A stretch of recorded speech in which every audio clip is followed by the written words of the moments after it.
Hey everybody, I'm back with another video, and in today's video I got some Reddit stories. I hope you guys have been enjoying the content recently. I've been trying to stay a little more consistent rather than doing what I normally do and just upload once a month and then leave for 4 months. Um, Sorry about that, but yeah, I'm trying to be a little more consistent if you couldn't tell. And I hope you guys have been enjoying the recent videos, and I'm really appreciative of all the support you've been giving me on them. And if you like these videos, it would mean a lot to me if you guys liked the video and subscribed if you wanted to see more from me. It helps, push my videos out to the algorithm and helps more people see them. And I would really appreciate it if you guys would do that. If you want to, you don't have to do it. I make these videos for free basically, but yeah. If you want to join my Discord server, it'll be in my description. You can also find it on the same page as my channel. And if you want to follow me on TikTok, you can find it also in the description or on my channel page as well. But yeah, let's get into these Reddit stories. So for this first story, it comes from the subreddit r/confessions. It reads, "My mind always goes to terrible places when I'm alone. Using a throwaway account for this because I don't want to think about this anymore. I just have to tell someone. First off, I'm 19, female, medicated for depression and somatic anxiety. I've also been diagnosed with things such as BPD. I'm only mentioning it now because I have a fear that it's the cause of this.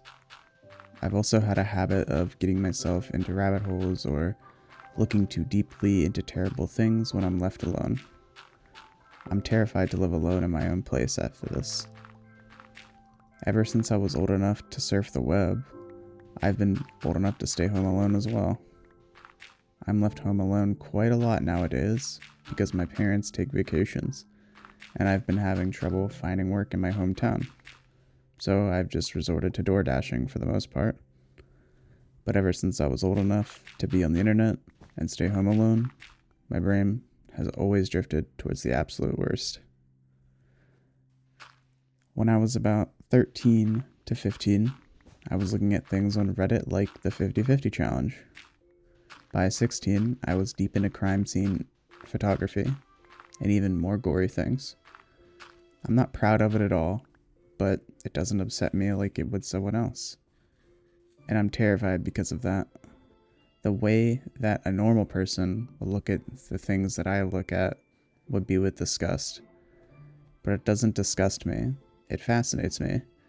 And no, I'm not one of those teenagers who watches gore for fun. Of course, those things are absolutely terrible, and I know that. And I would never gloat about it. I cannot stop my brain from going to these dark places of morbid and macabre curiosity. I'm terrified that I will never be able to stop." So this one's a little interesting because I think I can relate to it. And I know it sounds weird because I feel like I say like, oh, I can relate to this a lot during these videos, but being on the internet, it's kind of, for some reason, just so happens to pull a lot of people together who suffer from the same issues when they were a child or younger. I don't know, it's just like kind of the way the internet works, I guess, but yeah, I kind of relate to this in the sense where I've been browsing the internet from a very young age myself, and I'm not that old. I'm in my 20s barely, and there's not a lot of historical stuff that I know about the internet, like if you pointed to it, but there was a lot of things I was around for that people are like, huh, but you're like this age. I was like 13 when I was looking at this, and I'm like, yeah, I know, I was online too young. But yeah, I get this. Being on the internet from a young age has caused me to surf the web and, just stumble into places that were really bad. Like Reddit. Like Reddit 15 years ago was really bad.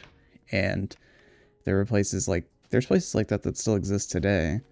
And there's even more dangerous stuff that comes along with owning apps like Discord or Instagram or, all these other apps that have messaging services like Roblox and stuff that can throw a child through the loop nowadays when exploring the internet.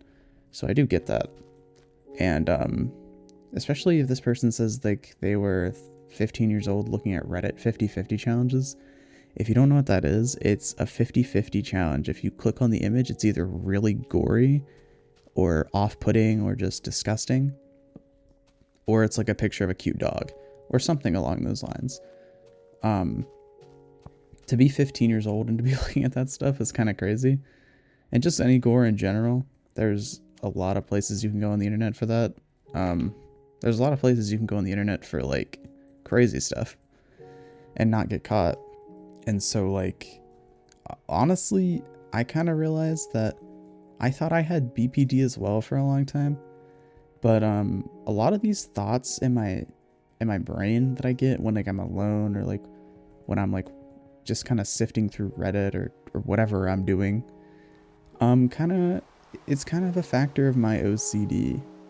OCD, a common symptom of OCD is making you think things that you don't necessarily want to think or want to invite into your mind, but kind of invite themselves, just generally speaking. And like, there's certain forms of OCD that like relate to this specifically more than others, like internalized OCD, where it's just compulsions and thoughts in your brain, like internally at once. But most people who have OCD don't suffer from that, I don't think, at least from my perspective and like from the people that I've met who also have OCD. It kind of sounds like that, not gonna lie. But you've already been diagnosed with BPD. But I will say, I really thought I had BPD, but I just had OCD, and my brain was telling me things that I didn't like. And once I recognized that, I was like, okay, this isn't me. Like, I'm not a terrible person for thinking this. It's a lot of the times it's just my OCD that makes me think a certain way. And it's bad, but I mean, people kind of just come up with ways to cope, whether that's medication, behavioral therapy, etc. And I just think you need maybe some more therapy. Like go, like, follow up with your therapist, have sessions and like figure that out, and also figure out ways to help you to cope with this. And there's actually a comment under this post that basically says like, hey, like, follow up your therapist, turn your phone off more, like stop being online as much. And if you are online, like focus on more positive things. And it also kind of relates this to, maybe it sounds like this person's addicted to the internet, which could be the case, but I'm not gonna like throw prescriptions or diagnoses at the wall for this until they stick. But yeah, like this happens to me all the time where I think about stuff that's kind of weird and I just realize it's my OCD or autism or whatever. And yeah, I don't think you're a terrible person, and I don't think that you're like wrong or anything. I just think you need to go and get therapy and figure out what's going on. But yeah, let's get on to the next story. Alright, so for this next story, we have it from everyone's favorite subreddit, r/AmITheAsshole. And it reads, my girlfriend called me multiple slurs after I told her I wasn't attracted to her. Am I the asshole? I, male 21, have been with my girlfriend, female 27, for just under 2 years now. I've struggled to find a single woman I'm attracted to pretty much all my life. Then I met my girlfriend, and because she was so sweet and lovely, I mistook that for attraction. I loved her. She had always been very kind, and I mistook that for love, for romantic attraction. It only took me a week to discover that I'm just not attracted to women at all. It was really difficult for me to accept that and come to that conclusion. I decided that I should break up with her because I didn't want to keep lying to her or make this go on any longer. I felt as though it'd be worse for the both of us if I were to drag this on any longer, knowing I don't feel the way I thought I did. I want to be able to look at my partner and feel attracted to them, and I just don't get that from her, and that makes me quite sad. Now today, I got the courage to tell her after a week of realization. I went to her, and I told her I love her, but I don't feel romantic attraction to her. She was very upset, but remained calm and didn't get angry. She asked if it was because I had found another woman I was more attracted to. I told her no, and that there was no one in particular. I told her that I had just realized I wasn't attracted to women at all. I was very nervous to tell her that, but I trust her so much that I did. Something in her switched after that, because she told me to get up and leave. I felt my heart drop to my feet, because I instantly knew where this was going, just from her immediate reaction. She called me a homophobic slur and disgusting.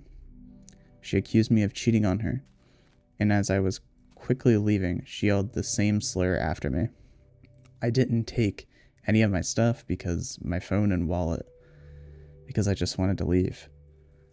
I'm at my brother's for the time being, and I just told him I messed up and flirted with another girl and got kicked out. I don't want anyone to know the actual reason, and I'm so worried she's going to tell people.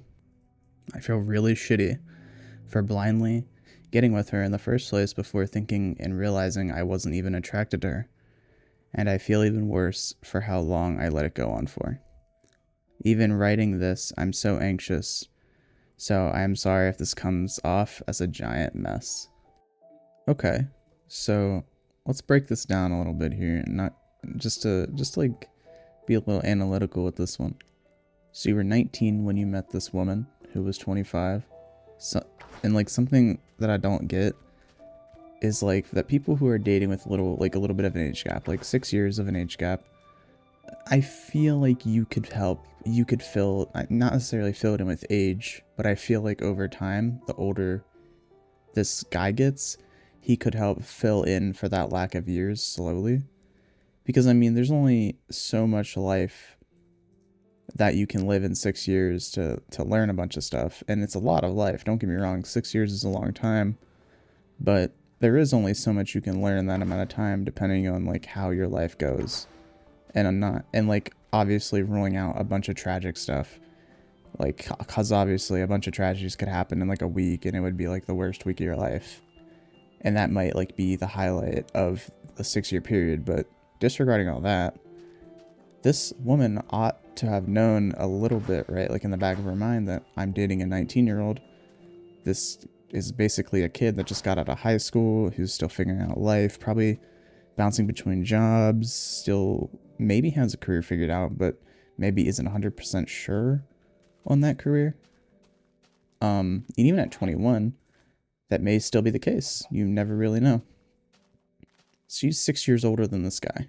So I would hope that her emotional, mental, and just general maturity is greater, at least by enough to understand, where this guy's at in life as a 21-year-old and a 19-year-old, to help her understand where he's coming from. I would hope that she understands that. But from the way that she took all this, she definitely burned the bridge. She completely torched it. It's in flames. She poured gasoline on it. She put a stick of dynamite on the bridge and blew it up. It's burnt. It's done. At least in my opinion. You come out to somebody as a 21-year-old guy who's never really been able to find an attraction to women other than this specific woman, because, like he said, he mistook her kindness for romantic feelings. He mistook a lot of that for romantic feelings, which is a common thing to do, by the way, for everybody, even if you're older or just not a kid, basically. It's actually kind of a common thing to happen. And so, yeah, I get it. And he admitted that. He admitted to where he was wrong. He admitted to his faults. And he admitted that he wasted her time. And he was sorry. But then again, she was reacting really emotionally. This whole situation was a giant mess, because it probably explains the state that you two are in, both simultaneously. Her life's probably a mess, because she just realized that the person was in love with for the past 2 years has no attraction towards her. Romantic attraction, physical or anything. Like, at least I'm assuming based on what this is saying. No attraction to you anymore. Imagine your partner saying that. And that's not even an excuse for her saying homophobic slurs. Like I said, she burnt this bridge. It's torched. You come out to somebody after saying something that you've been holding in for so long, and something that you may have had a feeling you've known your whole life, but not entirely, and then you say it to them as if it's like this big secret, because it kind of is. And they react by saying some of the most hurtful things possible, which is what she did. She used homophobic slurs because she at least has this notion in her mind that he's gay, or just not attracted to maybe people or some kind of way, some kind of, LGBTQ plus kind of thing like that he's related with, I'm assuming is what she's feeling. That's why she uses slurs, which is a huge display of character on her part. And she torched it. She torched the bridge. It's done. And I don't think you're the asshole, but I also don't think you should lie to your brother. I don't think you should try and even rebuild this bridge with your ex-girlfriend. And I don't think you should go to her unless she comes to you. Let her come to you and apologize. Don't go to her expecting anything, because she acted the way she did, and it definitely showed some of her true colors in the way that she feels. And maybe she acted irrationally, and maybe she'll come and say that, but I wouldn't even try going back to this person unless they come to you with an apology. And maybe someday you can find it in your heart to forgive them, but I'm not sure about that. But you should definitely tell your brother what's going on and what happened. I think that would help you feel better, because, I mean, if he's your brother, then I feel like he should be supportive of you, for sure. But I can understand why you wouldn't, considering what just happened with your girlfriend, or your ex-girlfriend, I should say. And, yeah, I don't think you're the asshole. I think you're honestly the better person for just leaving. And even though you're 6 years younger than this woman, you kind of showed more maturity than she did. So, yeah, let's get on to the next story. All right, so for this third and final story, it comes from the subreddit r/confessions, and it reads, I let my little brother take the fall for something I did, and it messed him up way more than I would have ever expected. So, when I was 17, I was stealing cash from my mom's purse. Not huge amounts, but enough that she noticed. I was trying too hard to fit in with older kids and wasting money on dumb stuff for people who did not care about me anyway. My little brother was 13 and always seemed nervous, like he expected to get blamed for things. One night, my mom realized more money was gone and started questioning both of us. I knew I should admit it, but before I said anything, she focused on him because he was acting weird. He started crying and saying he did not do it, and I just stood there and let it happen. I barely even had to lie. My mom grounded him, took his consoles, canceled school trips, and kept saying she was more upset that he was lying than stealing. After a while, he stopped defending himself and just went quiet. I kept telling myself I would confess later, but I never did. I'm 29 now, and we are civil, but not close. A couple years later, he brought it up while we were drinking and said that was the moment he realized nobody in the house would ever going to believe him over me. So after that, he stopped trying. He was right. My mom still thinks he did it, and I think it permanently changed the way she sees him. I did that. Now I keep thinking about confessing, but it feels gross, because it seems like it would just be me dumping all my guilt onto everyone else after all these years, even though I know I earned it. Okay, so I know, at least from my perspective, I know I can relate to this, but no, I actually can't. I'm an older sibling. And I understand what it's like to blame things on your younger siblings just to get away with it and not thinking about anything that they would think about or react to or feel whenever you do it. I used to do this kind of stuff all the time when I was younger. Like, not steal from my mom. I don't think I ever really did any of that. But I would more so just, like, kind of tease my little sisters and just kind of screw with them because, I mean, they were younger and I was older, so I knew I could. So why wouldn't I for a little entertainment, I guess?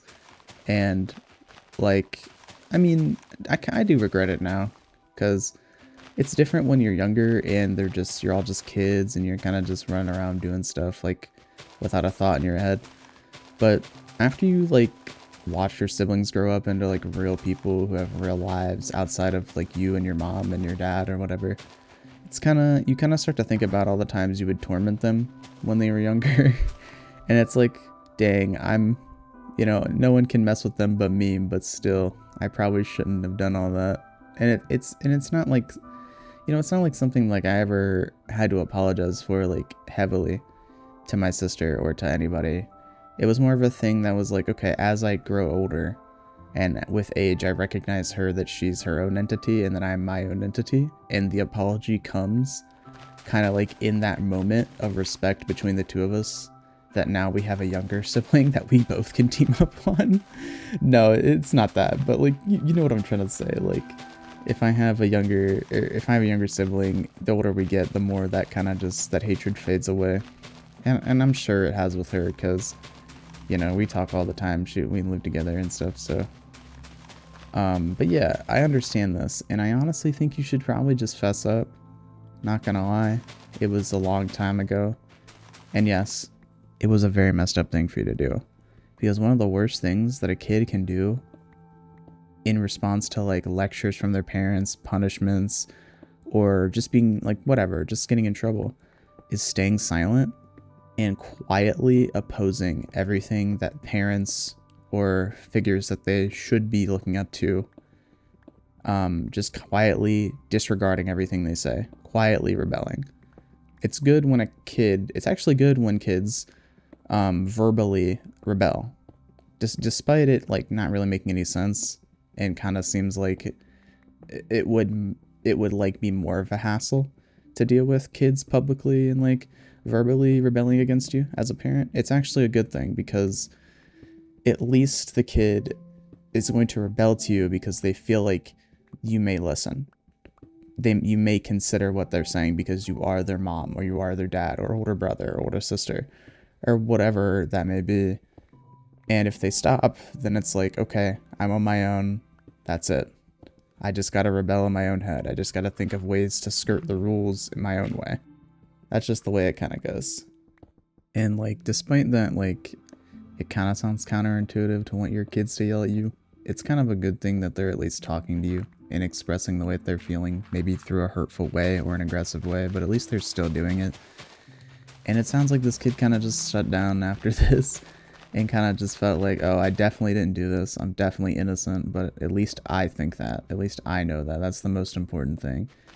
And unfortunately, while yes, it probably is the most important thing that you know yourself better than maybe somebody else does, and that you can live with yourself more rather than somebody else doing that, it's also really good to know that other people know who you are as well.